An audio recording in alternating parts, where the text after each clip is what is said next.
Bonjour à tous, c'est Killer qui vous parle pour la suite de notre live construction consacrée à un ensemble de jeux Lego Legends of Shima sorti en 2014. Il s'agit, je vous le rappelle, une fois n'est pas coutume, de la référence en 1147, donc la forteresse de glace de Sir Fangus, je ne sais plus son nom, bref, ça ressemble à ceci. Et donc, souvenez-vous, première partie, on a construit la machine de Gorzan, et seconde partie, on a construit la partie avant de la forteresse de glace, ainsi que cette partie latérale là, et donc ça ressemblait à ceci, voilà, ainsi que deux figurines, Worries et un nouveau méchant, donc un nouveau corbeau, ma foi, très réussi. Et donc, troisième partie, on va attaquer les sachets numéro 4 et 5, si je dis pas de bêtises. Et donc, en ce faisant, eh bien, on va construire une nouvelle figurine, et aussi un élément qui est complètement différent de ce qu'on a pu voir par le passé, ou presque. Parce qu'en effet, on va marquer une halte déjà dans la forteresse de glace, hein, on va pas faire une troisième partie. On va faire comme peur un truc complètement différent au niveau couleur déjà. Et aussi on va voir une nouvelle figurine. Une nouvelle figurine qui sera complètement différente du corbeau parce que je pense qu'on va voir, en tout cas moi là, au moment où je fais la vidéo, mon premier tigre à dents de sabre, si je dis pas de bêtises, bref. Par contre, tout comme les corbeaux, mon personnage aura, comme vous pouvez le voir, une jambe transparente, donc bien sûr une jambe un peu de glace, qui rend ma foi fort bien. Et là on est quand même un peu plus classique niveau armure, hein, contrairement aux corbeaux qui partent dans tous les sens, enfin aux vautours qui partent dans tous les sens. Là on est dans l'armure, bon un peu émiettée, alors il a des clés visiblement sur lui, je sais pas trop ce que c'est. Par contre on a encore l'ouverture au niveau des jambes comme peur qui montre un peu ses muscles. L'arrière avec une main un peu cassée, donc là encore de la qualité en tout point. Il vient avec une armure transparente, une armure de type ce qu'on peut appeler les premières armures Shima. Voilà, donc comme ceci. Et la tête. La tête, là encore. Ouh, je vais dire là encore des noms, pas du tout, parce qu'effectivement, je dis tous les méchants ont des têtes avec une seule expression, mais non, lui, comme on peut voir, il aura deux expressions, donc une comme ceci, et une comme ça, comme quoi, visiblement, c'est juste les pauvres vautours qui auront le droit à un seul faciès. Voilà. Et voilà, alors là, par contre, je me demande si c'est un moule nouveau, si c'est le même moule que pour le personnage de feu que j'ai eu avec Vardy, le vautour. Je pense que c'est un nouveau moule de tête. Donc, comme vous pouvez le voir, ma foi, assez réussi. Hop là. Bon, et niveau arme, bon, effectivement, je m'étais un peu plein de l'arme de Worries. Bon, lui n'aura pas un truc spécialement exceptionnel non plus, hein, comme vous pouvez le voir. On aura le droit à juste, au final, une, une sorte de, je veux dire, dague, pas vraiment une dague, hein, une lame, quoi. Et juste un manche en termes de rajout et du chi en dessous, quoi, voilà. Et d'ailleurs, j'ai oublié aussi de mettre le point de chi sur son armure. Et comme c'est transparent, ça fait que maintenant, on voit encore un peu les détails de l'armure à l'arrière, ce qui rend plutôt bien, je trouve. En tout cas, voilà pour notre personnage. Et d'ailleurs, c'est bon, chez les personnages, ils mettent les armes sur leur gauche, quoi. Alors, c'est-à-dire qu'ils sont tous gauchers ou c'est juste une question de truc, c'est comme ça et puis c'est tout. Bref. On va commencer la construction. Maintenant, avec des briques. Et ouais. Donc des briques, certes, mais des 2x6. Donc une 2x6 pour commencer la construction. Ensuite, on aura une pièce carlingue 1x6, si je dis pas de bêtises. Alors 1x4, non 1x6. C'est bien ça, 1x6 ici. On prend ensuite là 1x2 grise à ce niveau-là. Voilà. Puis on va donner des formes à l'arrière, hein. Enfin l'arrière, ce que moi je considère comme l'arrière. Donc une 2x3. Après on va déjà donner un peu de volume à l'avant, avec une 2x3 mais en briques cette fois-ci, à peu près des 1x1 pour remplir les côtés, comme cela. Comme cela ici. Hop là. Effectivement, l'arrière maintenant va prendre forme à l'aide d'une pièce, comme on peut voir, 4x4 avec une partie ouverte 2x2 en son centre. 2x3 à ce niveau-là. Puis après, des pièces d'angle bleu comme ceci. Enfin, une pièce d'angle bleu comme ça, donc forcément on ressort plutôt bien par rapport au reste. Enfin, plutôt bien. Le prenez pas de façon qualitative. Ensuite, on aura une 1x2 avec un trou circulaire, dans lequel on va caser une barre circulaire de 2, toute simple. On va tout à fait renforcer, parce que comme ça bouge dans tous les sens. Donc on va renforcer à l'aide de plaques 2x3 là encore. Donc une ici et une là, comme ceci. Puis, on va prendre des pièces, donc comme vous pouvez remarquer, charnières, sur les... non, juste sur un côté.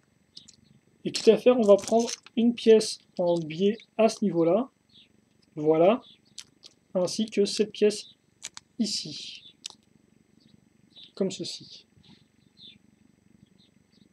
Hop là. Donc on a ça, on fait ça x2.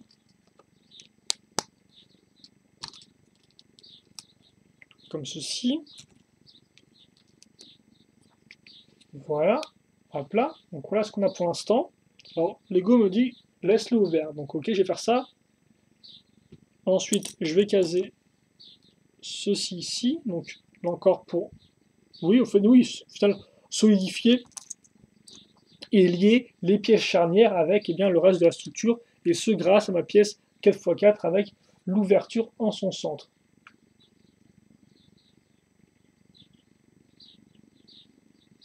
Voilà. Et quitte à faire longtemps, j'ai refermé ça. Donc comme ça, Lego me dit ouvre-les, referme-les, voilà. Et je vais travailler un peu l'arrière de ma structure. Avec deux pièces 2x1 plus barre, comme vous pouvez le voir, de type mâle, pour rotation à clip. Le retour des 2x3 en version plaque, ici et là. Hop là. Puis après ça, donc, je mets de côté. Je prends une x4, je case une pièce.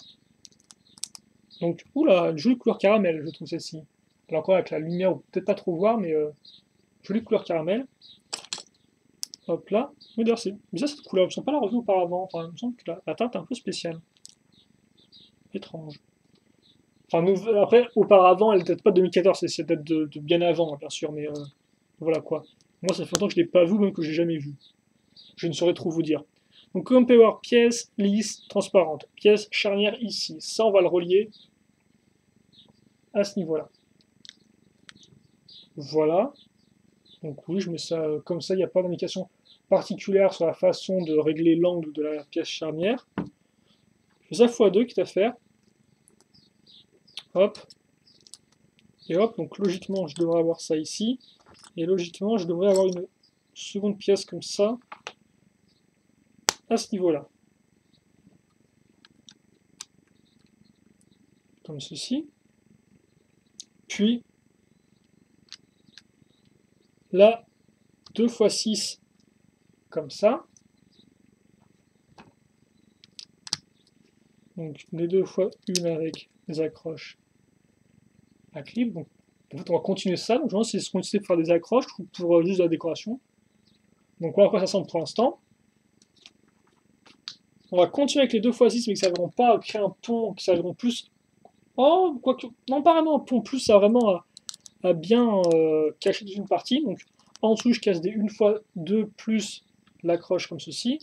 Et ça, je le mets à ce niveau-là. Voilà. Ensuite, je mets la pointe à ce niveau.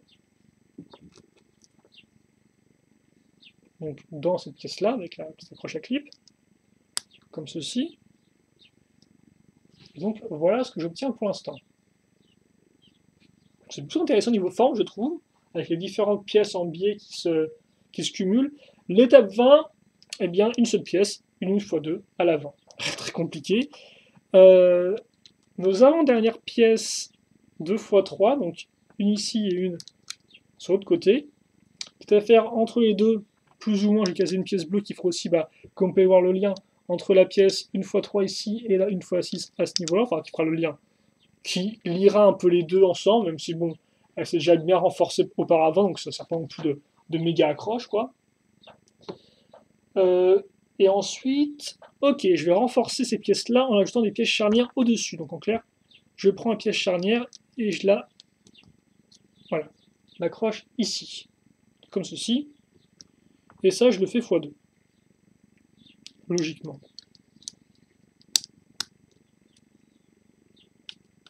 Hop là. Comme ça. Ensuite, je prends ces pièces, hein, comme on peut voir, 2x4 avec deux côtés en biais. Je clipse ça ici. Je case ça donc là pour mettre à niveau par rapport aux pièces que je viens d'ajouter. Quitte à faire, je ne pas les détails avec des petites pièces. Ouh. Donc ouais, oui, forcément là, ça va vite coincer la pièce contre la pièce beige. Là, hein. Cette fameuse pièce 1x2 pentue avec une surface de gris. Hop là. Comme ceci. Quitte à faire à l'arrière, je vais mettre une petite 1x1, mais surtout, je vais en fait continuer ce que j'ai fait ici. En clair, je vais reprendre une pièce 1x2 avec une accroche circulaire, et je vais remettre une barre qui dépasse. Ouais, non, non, non, non, d'accord. Hop là. Comme ceci. Donc là, les deux sont alignés maintenant. Et elles vont être raccrochées ensemble, mais pas tout de suite, parce que juste avant, on va caser à nouveau des pièces bleues qui vont, elles, servir à maintenir en place les deux pièces qu'on vient d'ajouter. Ce qui est très bizarre, ces pièces bleues qui ressortent quand même assez bien jointes, elles sont si cachées que ça une fois le modèle fini. Quoi qu'il en soit, on va maintenant caser une poutre ici donc pour lier les deux pièces ensemble. Voilà. Puis, je prends une 2x3. Je case ensuite une pièce, deux pièces 2x1 plus accroche à clip. Je casse ça ici.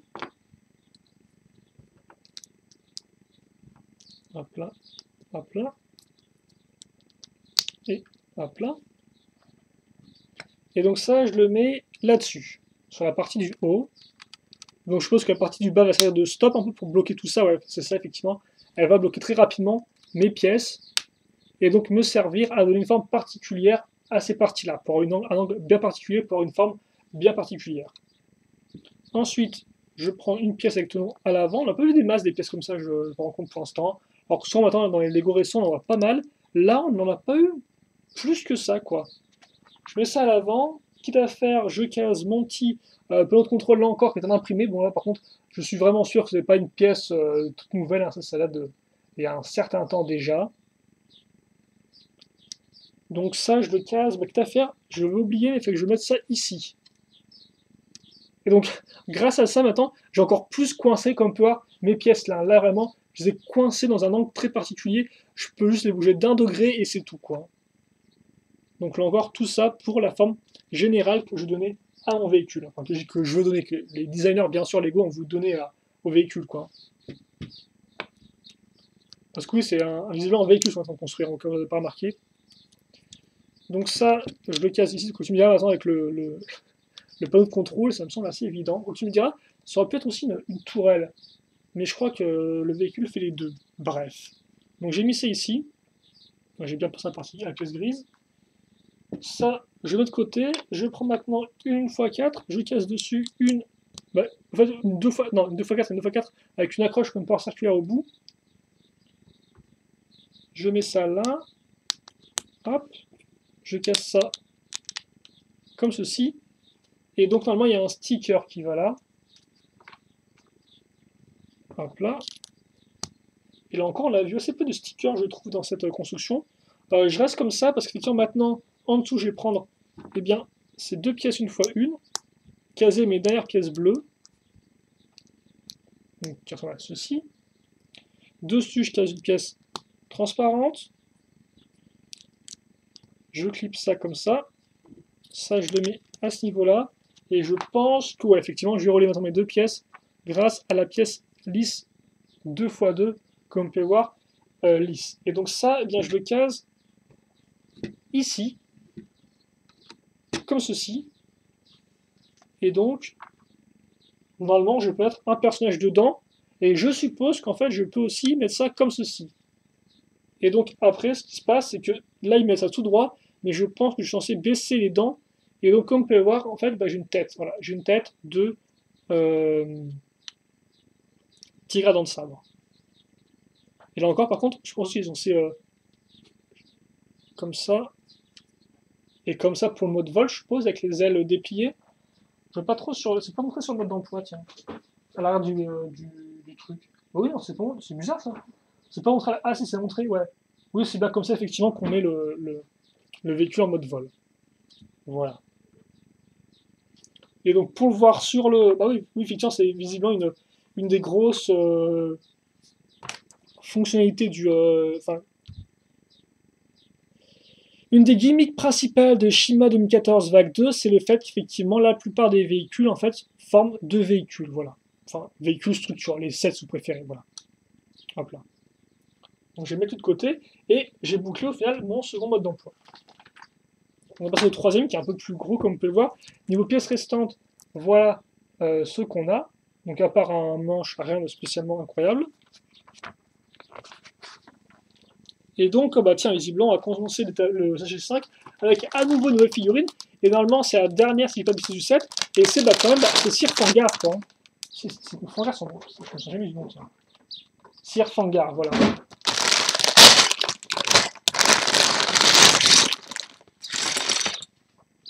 Donc un véhicule plutôt cool, je trouvais, non, je t'avoue, mais niveau technique de construction et tout, forcément, on avait déjà connu avec les fameuses je coince les pièces charnières pour donner une forme bien particulière à l'ensemble. Mais je trouve que quand même, voilà, on a eu un truc fort réussi, et ma foi, je ne sais pas trop où on est dans la construction, et on a réussi à faire un truc bah, qui prend son sens quand on a au fur et à mesure, quoi. Bon, après, c'est logique en soi, mais bon, des fois, on reconnaît plus rapidement ce qu'on va construire dès le début de la construction, quoi. Là, c'est pas vraiment le cas, et donc, j'ai trouvé ça cool. Après, on aime ou on n'aime pas, c'est style d'être un peu dans l'obscurité au début de construction. Bref, là, par contre, ça va être très clair. Mais comme j'ai dit, on va construire la figurine, donc là, au moins, pas de doute sur ce qu'on construit. Donc, je vais retirer la cape du petit package, mettre ça là-dedans. Et donc, alors, il me faut les jambes. Visiblement, lui, il a tout, Fangar. Il a et la jambe transparente, qu'on a déjà vu à 2 reprises dans ce set-là, et aussi le bras transparent, que j'ai vu donc dans le véhicule de Vardy, le Vautour, qui est bah, le premier modèle Shimano 14 Vague 2 que j'ai construit. Hein. Voilà. Au moment où je fais cette vidéo. Et donc, comme on peut voir, voilà, il a 2 éléments transparents. Par contre, les bras, eux, ne sont pas imprimés. Hein. Il est possible d'avoir des bras de figurines imprimés, mais bon, c'est quand même assez rare, donc ça ne m'étonne pas spécialement. Et d'ailleurs, dans Shima, c'est pas non plus le cas, donc ça m'étonne encore moins. Donc encore l'armure, hein, comme vous pouvez le voir, avec une tête de tigre à dents de sabre, qui rend plutôt bien, qui encercle le chien dans sa mâchoire. L'arrière, plus traditionnel. Et lui, par contre, il est visiblement bien armuré, il n'a pas de muscles qui ressortent ni rien. Il est quand même assez propre, il n'est pas trop dégueulasse, quoi. À part au niveau de la tête, donc comme par contre, on aura l'armure. D'ailleurs, c'est assez rigolo parce que comme on peut remarquer, le tenon qui sert à mettre la pointe de chi n'est pas aligné par rapport au chi qui est derrière qui est sur l'imprimé, quoi. Alors je pense que c'est pour tout le monde, hein, mais c'est la première fois qu'on peut bien le voir. Là encore, 2 expressions pour le personnage, donc une normale, comme pour une espèce de décoration métal sur un de ses yeux, et là où elle a l'air un peu plus vénère, quoi. Bon, pas spécialement bien réveillé. Ah d'ailleurs, oui, il a carrément une dent qui est dorée. Une dent qui est dorée et qui va avec la partie qui est sur son côté droit de l'œil. Ou plutôt sur son œil droit, voilà ce que je voulais dire.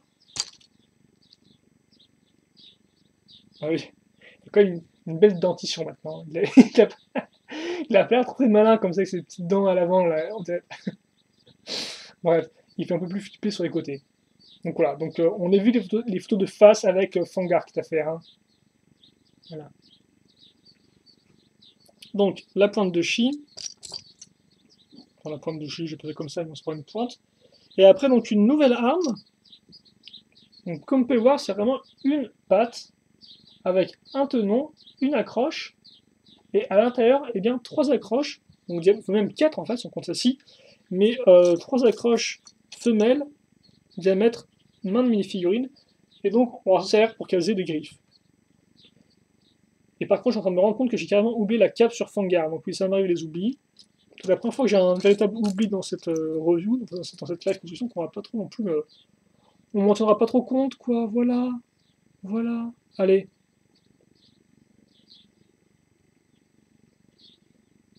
Comme ceci, juste sans la mettre droite. Et donc oui, je dois enlever la tête effectivement l'armure reste au même endroit. Alors comme ceci, là, je vais vous montrer Fangar en toute sa gloire, attendez juste un tout petit peu.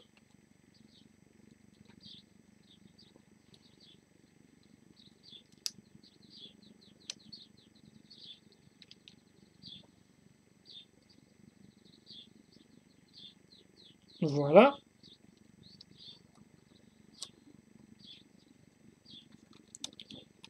Peut-être un peu pivoter tout ça. Et donc maintenant, je mets son arme, et on y est presque, on y est presque. Comme d'habitude, je mets un peu de temps pour montrer la figurine, mais elle le vaut quand même, puis quand même, c'est Fangar, quoi. Voilà, alors je sais pas dans quel autre modèle il apparaît par contre Fangar, parce que lui, il est quand même assez rare à trouver comme modèle, donc je pense qu'il apparaît ailleurs. Après, dans le cas, je ne sais pas. Ils sont marqués sur le mode d'emploi de toute façon, je pense. À la fin. Voilà. C'est d'ailleurs aussi Boris qui avait sa cape, hein. Là, il l'a plus, mais c'est Boris qui avait ce type de cape-là, si je dis pas de bêtises. Oui, dans la pub est bien sur le mode d'emploi 3, c'est ça? 1 ou 2? Ah non, j'ai pas la. J'ai pas la checklist des personnages. Ah si là. Fangar apparaît dans 70-143, donc c'est... ah bah oui, c'est l'espèce de véhicule tir à dents de sabre, voilà. Qui coûte, je crois, 30-40 euros par là, j'ai plus le prix exact, comme d'habitude. Voilà. On est bon, et on va commencer avec eh bien, une 4x4. Donc là, effectivement, on revient sur la forteresse de glace, on revient à la structure lourde, hein. Donc, les véhicules, c'est fini pour aujourd'hui. Donc, une 4x4, dessus on va caser, bah tiens, on connaît, hein, une 1x4 avec 3 trous circulaires. Ensuite, en plein milieu, je case une 2x6 et je vais lier mes 2x6 grâce à des pièces comme vous pouvez voir en biais. Donc ici et là, voilà, comme ceci. Puis, quitte à faire, je prends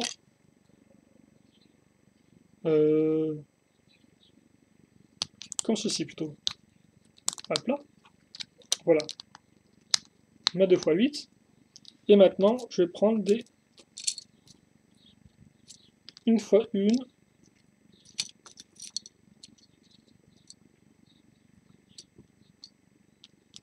Comme ceci. Hop là, donc maintenant je les ai mises à niveau avec ma partie 1x4 à l'arrière. Hop là. Et donc très rapidement, bah, déjà j'ai commencé à couvrir ça à l'aide de ces... Oh mince, il fallait juste en caser une, excusez-moi.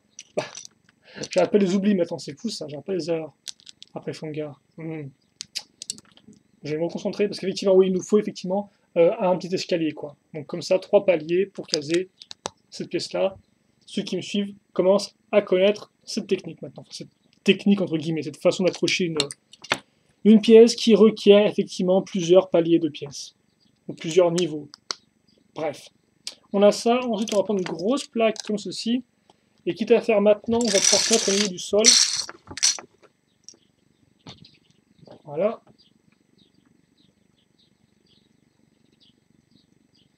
Et voilà. Hop là. Allez.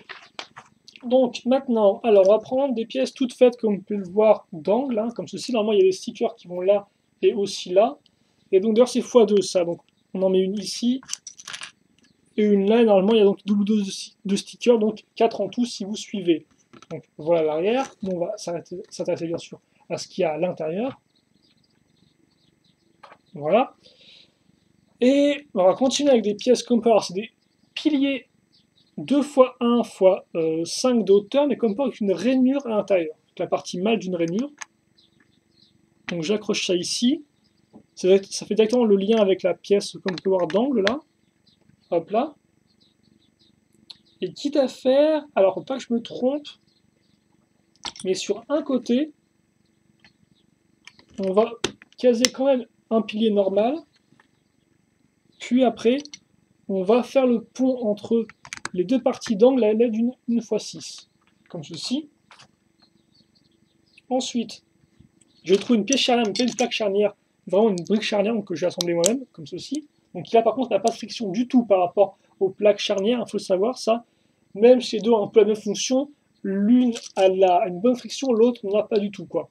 On case une pièce en biais ensuite, ainsi qu'une fois une circulaire. Donc encore, je crois que la pièce en biais est couleur un peu blanc crème, si je dis pas de bêtises. Donc, je peux peut-être me tromper sur le coup, je suis pas trop sûr. Ouais, non, elle est blanche normale, excusez-moi. Et donc ça, je le case ici, à la place d'un pilier.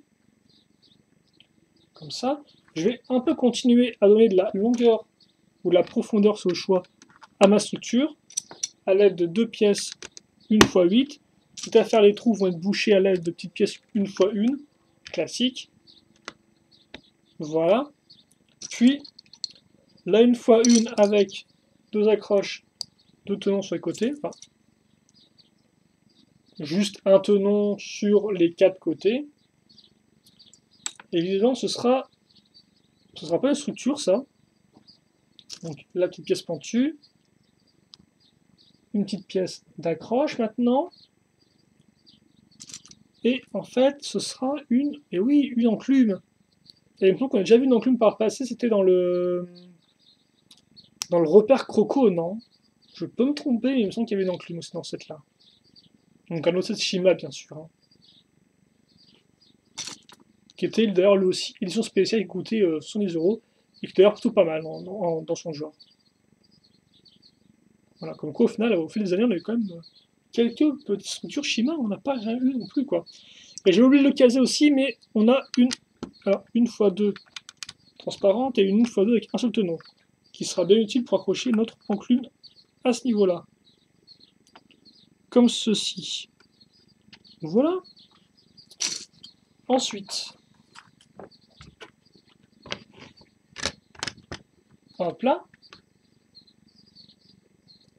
Et puis visiblement c'est tout pour les rajouts au niveau de la dimension, là on est plutôt bon.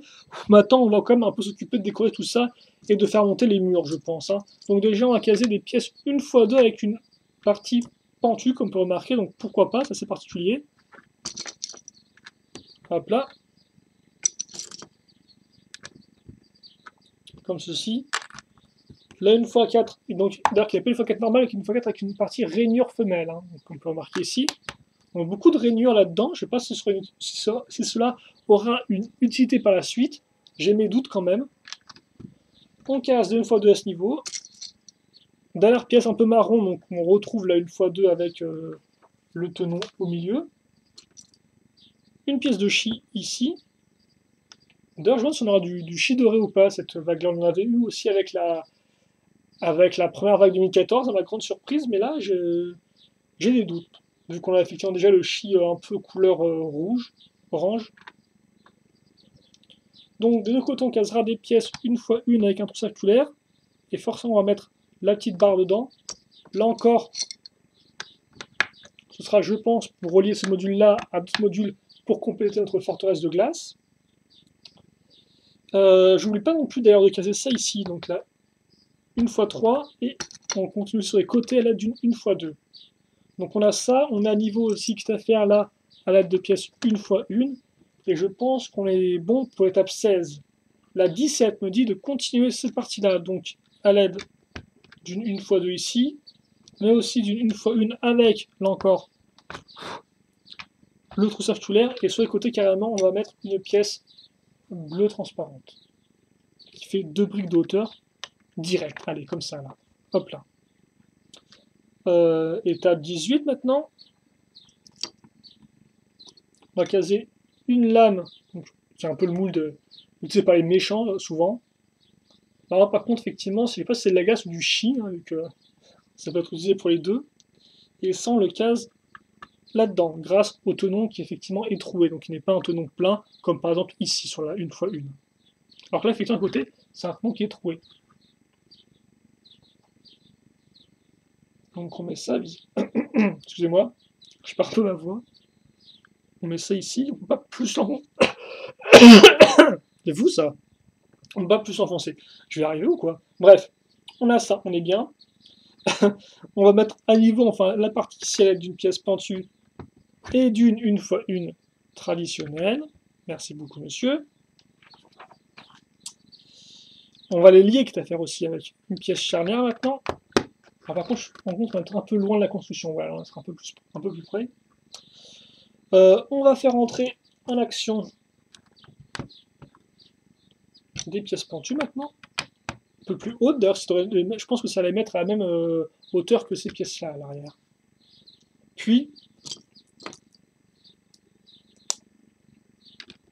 ça ici. Donc là, par contre, va être à niveau par rapport à la poutre. Et d'ailleurs, on va aussi trouver des pièces pentues inversées une fois deux.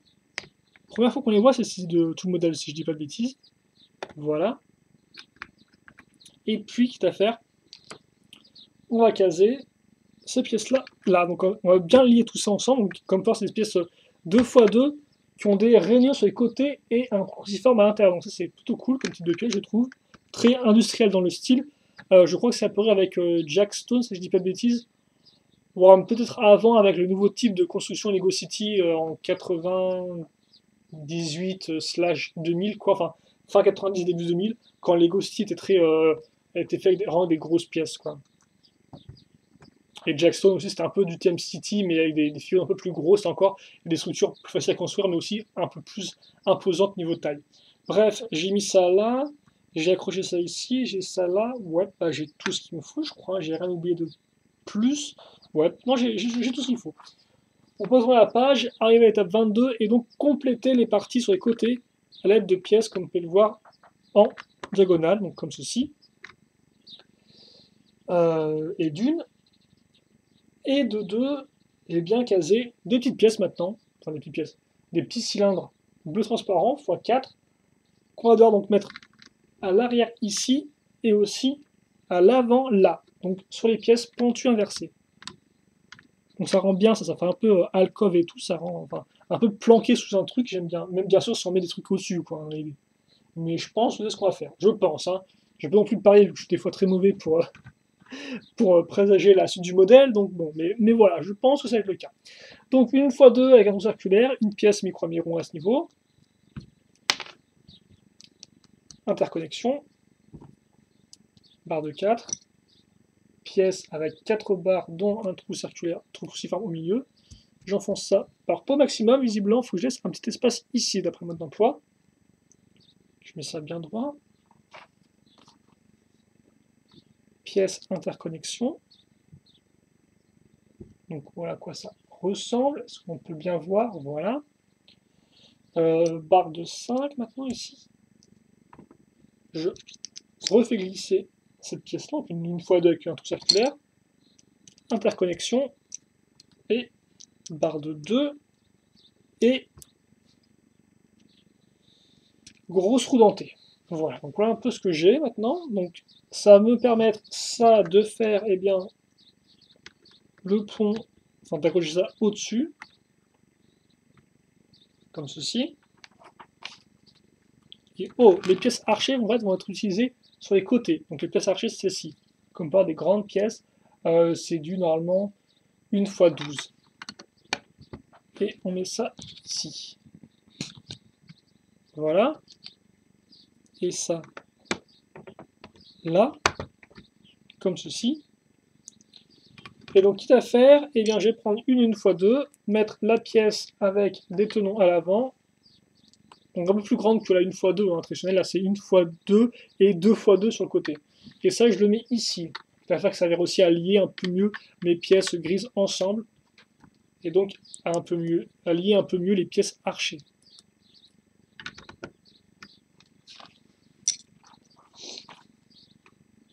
Et d'ailleurs, quitte à faire maintenant, j'ai lié tout ça ensemble, avec d'une pièce, comme vous pouvez le voir, comme ceci. Hop là. Et comme ça. Puis, la 1 x 2, enfin la 1 x 1 cylindrique. Et d'ailleurs, on va aussi en retrouver à ce niveau-là. Ok. Et la pièce archée va se mettre ici. Et donc, en peu de temps, on a quand même fait une construction assez solide et qui a bien encerclé tout ce qu'il fallait, quoi. Donc pourquoi pas. Maintenant, je vais prendre ceci ici, caser à nouveau mes petites barres de 2. Et donc, comme vous pouvez le voir, bah, je n'y arrive pas déjà, parce que ça vous pouvez le voir, je pense. Mais ce sera au même niveau que ceci. Donc en clair, une quadruple accroche. Bah, après, quelque chose me dit que ce sera peut-être pas facile à enlever, hein, ça. Non, je sais pas. Enfin, souvent, le bon point des parties modulables, c'est qu'on peut facilement les retirer l'une de l'autre. Mais là, j'ai pas l'impression que ce soit ça, quoi. Bref, quoi qu'il en soit, ah bah oui, non, effectivement, ça ne servira pas à ça, ça va servir à maintenir, en fait, aïe, ça va servir à maintenir la structure en place grâce à des poutres techniques. Ok. Donc l'accroche modulaire ne sera peut-être pas là. Bah c'est bizarre d'ailleurs.